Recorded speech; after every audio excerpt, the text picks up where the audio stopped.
মুক্তিযুদ্ধের সময়ে শেখ মুজিবুর রহমান ছিলেন বাঙালির স্বাধীনতার অবিসংবাদিত রাজনৈতিক নেতা। তার কণ্ঠেই জেগে উঠেছিল মুক্তির আকাঙ্ক্ষা। আর যুদ্ধক্ষেত্রে মেজর জিয়াউর রহমান পরে লেফটেন্যান্ট জেনারেল হয়ে ওঠেন প্রতিরোধের এক সাহসী সামরিক কণ্ঠস্বর, যার ঘোষণায় স্বাধীনতার বার্তা পৌঁছে যায় সর্বত্র। শুরুতে তাদের মধ্যে ছিল আস্থা, সম্মান এবং দায়িত্ব। কিন্তু সময়ের প্রবাহ, রাষ্ট্রের সংকট, অভ্যুত্থান, হত্যা এবং ক্ষমতার পালাবদল সবকিছু মিলিয়ে এই সম্পর্ককে ঘিরে জন্ম নেয় বাংলাদেশের ইতিহাসের সবচেয়ে বড় বিতর্ক। এটি শুধু দুই নেতার সম্পর্কের গল্প নয়, এটি একটি রাষ্ট্রের জন্মের গল্প। এটি স্বাধীনতার ঘোষণাকে ঘিরে ভিন্ন বর্ণনার গল্প। এটি শ্রদ্ধা থেকে সন্দেহে, সহযোগিতা থেকে বিভাজনে পৌঁছে যাওয়া এক জটিল ঐতিহাসিক যাত্রার গল্প। এর শুরুটা হয় 1971 সালের মার্চ মাসে। পূর্ব বাংলা তখন উত্তেজনায়, ক্ষোভে এবং সংগ্রামের প্রস্তুতিতে থরথর করছে। পাকিস্তানি শাসনের নিপীড়ন, রাজনৈতিক অচলাবস্থা আর বাঙালির অধিকার হরণের বিরুদ্ধে জনতার কণ্ঠ একত্রিত হচ্ছে। এই সময়ে শেখ মুজিবুর রহমান হয়ে ওঠেন বাঙালির আশা, প্রতিবাদ এবং স্বাধীনতার প্রধান প্রতীক। তার 7ই মার্চের ভাষণ জাতিকে এমন এক মানসিক প্রস্তুতি দেয়, যা পরবর্তী ঘটনা প্রবাহের ভীত করে দেয়।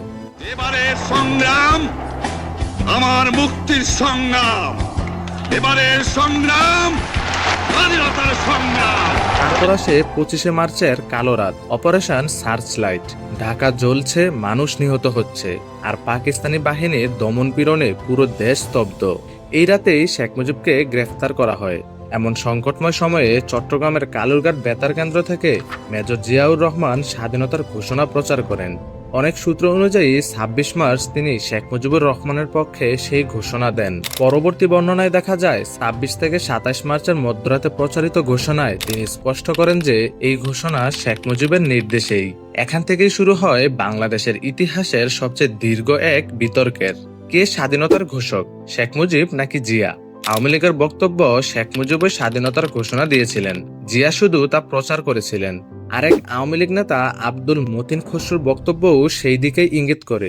তিনি বলেন, জিয়াউর রহমান নিজে কখনো স্বাধীনতার ঘোষক হিসেবে দাবি করেননি। অন্যদিকে বিএনপির অবস্থান ছিল সম্পূর্ণ ভিন্ন। তাদের মতে 26শে মার্চ শেখ মুজিবকে কারাবন্দী করার পর 27শে মার্চ জিয়ার ঘোষণায় ছিল জনগণের কানে পৌঁছানো বাস্তব স্বাধীনতার আহ্বান।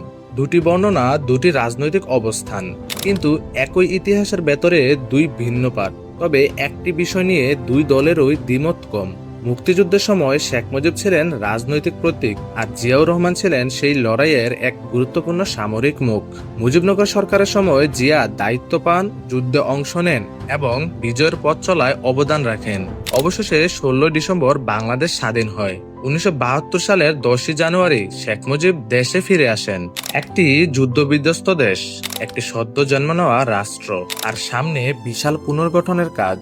এই রাষ্ট্র গঠনের গুরুত্বপূর্ণ মুহূর্তে শেখ মুজিব জিয়াউর রহমানকে বাংলাদেশ সেনাবাহিনীর ডেপুটি চিফ অফ স্টাফ নিযুক্ত করেন। এই একটি সিদ্ধান্তই অনেক কিছুই পরিষ্কার করে দেয়। কারণ রাষ্ট্রের সেনা কাঠামোয় এমন পদ কেবল যে কাউকেই দেওয়া হয় না। এটি আস্থা, মূল্যায়ন এবং গুরুত্বের প্রতীক। অর্থাৎ যুদ্ধের পর শেখ মুজিব জিয়াকে একজন গুরুত্বপূর্ণ ও নির্ভরযোগ্য সামরিক কর্মকর্তা হিসেবেই দেখেছিলেন। আর শুধু নিয়োগই নয়, লিখিত স্বীকৃতির দিক থেকেও জিয়ার অবস্থান ছিল উল্লেখযোগ্য। 1972 সালের 26শে মার্চ দৈনিক বাংলা পত্রিকায় প্রকাশিত একটি জাতির জন্ম শিরোনামের প্রবন্ধে জিয়াউর রহমান শেখ মুজিবকে জাতির পিতা বা জাতির জনক হিসেবে উল্লেখ করেন। এখানেই ধরা পড়ে সম্পর্কের গভীর স্তর। পরবর্তীতে রাজনৈতিক বিভাজনের আগেই জিয়ার নিজের মুখেই শেখ মুজিবের নেতৃত্বের স্বীকৃতি প্রকাশ পেয়েছিল। তিনি শুধু শেখ মুজিবের ভূমিকা স্বীকারই করেননি, 7ই মার্চের ভাষণকে স্বাধীনতার সংগ্রামের গ্রিন সিগন্যাল হিসেবেও তুলে ধরেছেন। এই সময় অর্থাৎ 1972 থেকে 1975 সালে শেখ মুজিব ও জিয়ার মধ্যে কোনো প্রকাশ্য দ্বন্দ্বের প্রমাণ মেলে না, বরং দেখা যায় সম্পর্কের ভিত্তি ছিল পারস্পরিক ভূমিকার স্বীকৃতি। জিয়া সেনাবাহিনীতে দায়িত্ব পালন করছেন, রাষ্ট্র গঠনের বাস্তব পর্বে কাজ করছেন এবং শেখ মুজিবের নেতৃত্বকে অস্বীকার করছেন না। এমনকি সেই সময় তার বীরত্ব ও অবদানের স্বীকৃতি হিসেবেও তিনি সম্মাননা পান। সব মিলিয়ে 1975 সালের আগ পর্যন্ত সম্পর্কের প্রকাশ্য চিত্রটি ছিল বিরোধের নয়, বরং সহযোগিতা ও শ্রদ্ধার। কিন্তু ইতিহাসের সবচেয়ে বড় বাঁকগুলো প্রায়ই আসে আকস্মিকভাবে। 1975 সালটি ছিল তেমনই একটি বছর। বিভিন্ন তথ্য অনুযায়ী 20 মার্চ 1975 সালে লেফটেন্যান্ট কর্নেল সৈয়দ ফারুক রহমান জিয়ার বাসায় গিয়ে বলেন, the country required A change. জিয়ার উত্তর, যদি কিছু করতে চান আপনাদের নিজেরাই করবেন। বাংলাদেশের রাজনৈতিক ইতিহাসে এই সংলাপ পরবর্তী সময়ে এক বিস্ফোরক গুরুত্ব পায়। কারো কাছে এটি নীরব সমর্থনের ইঙ্গিত, আবার কারো কাছে এটি সরাসরি প্রত্যাখ্যান না করে এড়িয়ে যাওয়া একটি উত্তর। আবার অন্য বর্ণনায় বলা হয় জিয়ার সামরিক সম্পৃক্ততার কোনো দৃঢ় প্রমাণ নেই। অর্থাৎ এখানেও ইতিহাসের সঙ্গে মিশে যায় ব্যাখ্যা, সন্দেহ এবং অবস্থান ভেদে গড়ে ওঠা সত্যের ভিন্ন সংস্করণ। তারপর আসে 15 আগস্ট 1975। সেই দিন শেখ মুজিবুর রহমান এবং তার পরিবারের অধিকাংশ সদস্য নিহত হন। তখন জিয়াউর রহমান ছিলেন সেনাবাহিনীর ডেপুটি চিফ অব স্টাফ। এই হত্যাকাণ্ড শুধু একটি সরকার বা একটি পরিবারকে নয়, পুরো জাতির রাজনৈতিক গতিপথকে বদলে দেয়। হত্যাকাণ্ডের পর খন্দকার মোস্তাক আহমেদের সরকার ক্ষমতায় আসে এবং 25 আগস্ট জিয়াউর রহমানকে বাংলাদেশ সেনাবাহিনীর সেনাপ্রধান হিসেবে নিযুক্ত করা হয়। এর মধ্যেই 3রা নভেম্বর সামরিক উত্থান, ক্ষমতার টানাপোড়েন, তারপর আবার 7ই নভেম্বর তথাকথিত সিপাহী জনতা বিপ্লব। এই ধারাবাহিক ঘটনায় জিয়াকে মুক্তি দিয়ে পুনরায় সেনাপ্রধান করা হয় এবং খুব অল্প সময়ের মধ্যেই তিনি দেশের ক্ষমতার কেন্দ্রে উঠে আসেন। এই পর্যায়ে এসে শেখ মুজিব ও জিয়ার সম্পর্ক আর জীবন্ত সম্পর্ক হিসেবে থাকে না, কারণ শেখ মুজিব তখন নিহত। কিন্তু তাদের সম্পর্কে মূল্যায়ন, ব্যাখ্যা এবং রাজনৈতিক ব্যবহার সেটি আরও বেশি শক্তিশালী হয়ে ওঠে। আওয়ামী লীগের দৃষ্টিতে শেখ মুজিব হত্যাকাণ্ড হতে শুরু করে পরবর্তী ঘটনা প্রবাহে জিয়ার উত্থানকে সন্দেহের চোখে দেখায়। অন্যদিকে বিএনপির বর্ণনায় জিয়া ছিলেন মুক্তিযুদ্ধের বীর, যিনি এক অস্থির রাষ্ট্রকে আবার নিয়ন্ত্রণে আনেন। ক্ষমতায় এসে জিয়া শেখ মুজিবের রাজনৈতিক পথ অনুসরণ করেননি, বরং তিনি ভিন্ন এক রাজনৈতিক মত গ্রহণ করেন। তিনি শেখ মুজিবের চালু করা একদলীয় কাঠামো থেকে বেরিয়ে বহুদলীয় ব্যবস্থা চালু করেন, অর্থাৎ যেখানে তাদের সম্পর্ক শুরু হয়েছিল মুক্তিযুদ্ধ ও রাষ্ট্র গঠনের এক যৌথ প্রেক্ষাপট দিয়ে, সেখান থেকে পরবর্তী রাজনৈতিক বাস্তবতা তাদের অবস্থানকে একেবারে ভিন্ন পথে নিয়ে যায়। তবু একটি বিষয় বারবার সামনে আসে, 1975 সালের আগে পর্যন্ত ব্যক্তিগত বিরোধের প্রকাশ্য প্রমাণ খুবই দুর্বল, বরং শক্তিশালী প্রমাণ রয়েছে উল্টো দিকে।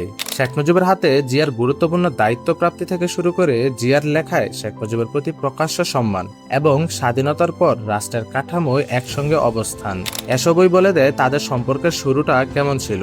কিন্তু 1975-এর পর সেই ব্যাখ্যা আর নিরপেক্ষ থাকেনি। এই ইতিহাসে ঢুকে পড়ে রাজনীতি, রাজনীতির ভেতর ঢুকে পড়ে স্মৃতি, আর স্মৃতির ভেতর জন্ম নেয় বিভক্ত ইতিহাস। আজও শেখ মুজিবুর রহমান ও জিয়াউর রহমানের সম্পর্ক নিয়ে ঐকমত্য নেই। কেউ বলেন জিয়া শেখ মুজিবের ঐতিহাসিক মর্যাদা স্বীকার করতেন, কেউ বলেন 25 আগস্ট পরবর্তী ভূমিকা নিয়ে তার অবস্থান প্রশ্নের বাইরে নয়।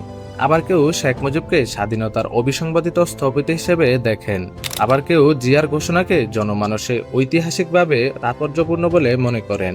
এই কারণে তাদের সম্পর্কের ইতিহাসকে একরৈখিকভাবে দেখা যায় না। এটি যেমন শ্রদ্ধার ইতিহাস, তেমনি বিতর্কেরও ইতিহাস। সবশেষে বলা যায় শেখ মুজিবুর রহমান এবং জিয়াউর রহমান দুজনেই বাংলাদেশের ইতিহাসে গভীরভাবে গুরুত্বপূর্ণ।